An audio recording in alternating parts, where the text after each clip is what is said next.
Celebrity, is a very difficult game in the world of, well, anywhere. Doesn't matter whether you're working in the record business, the film business. It's all about really who's in and who's out and why they're popular and why they're not popular. This sort of thing really chumps. And the bottom line is, you only have a finite time in celebrity. If you are, say, somebody brilliant at it, say like Sophia Loren or Barbara Streisand, you're able to ride the success of that month upon month. You know what I mean? Well, the problem that you have then is that it's very clever if you like.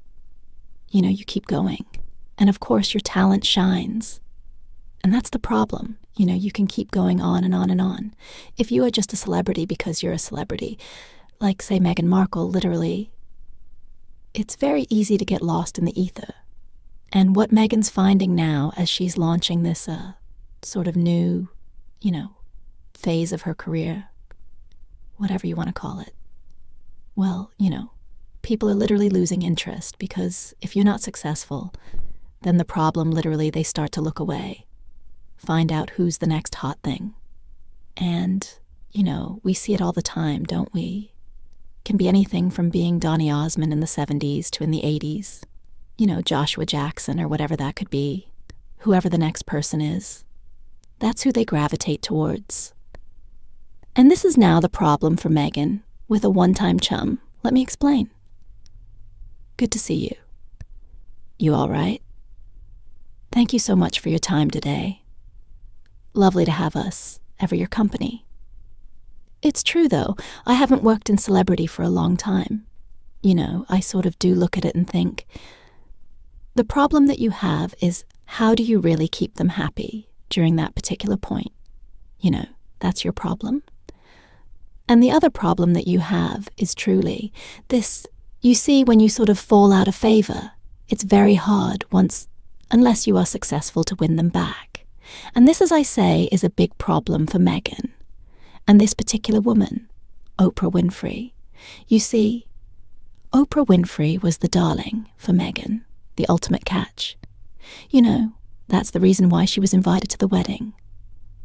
Then, of course, there was the clever coffee thing and the very special gift. She turned up at the bookstore. Meghan literally, as the kids say, love-bombed this woman. She thought she was the best. And this was the deal. And they were all going to be chums, and everything was going to be wonderful. Showbiz is a fickle mistress. There's no two ways about it. And as the sort of things mount up against Meghan and Harry, in particular, this recent debacle with the charity case, then the problem that you have is more so.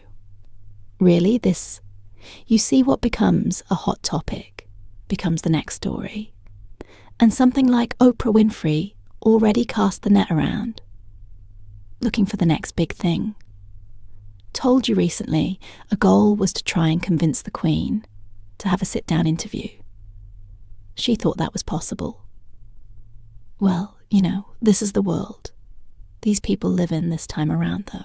I've been told from an excellent source that Sophie Chanduka, this is the lady at the Centre Bali, here charity, be the next person to go one-to-one. Now, this would cause absolute ructions. And at this point, what I've been told is that, there are feelers being put out.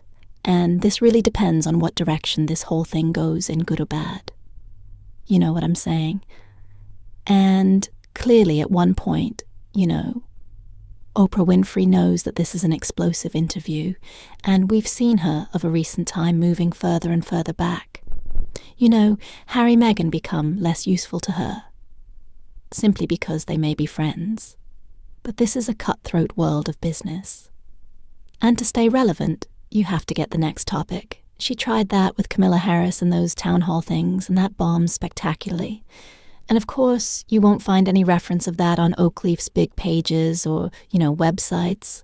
Right? No. When it's a failure, they take it off as quickly as possible. But you see, she sees the story of Sophie Chanduka, another woman of colour telling her version of events, about what went wrong with a beloved charity. Now, how will this play out with Harry and Meghan? And more importantly, will this now truly be the end of the friendship? Will Meghan still be sending that clever coffee? Or will it simply boil over and froth to nothing? Either way, this is a developing story. When I know more, you'll know more. Neil Sean in the very heart of London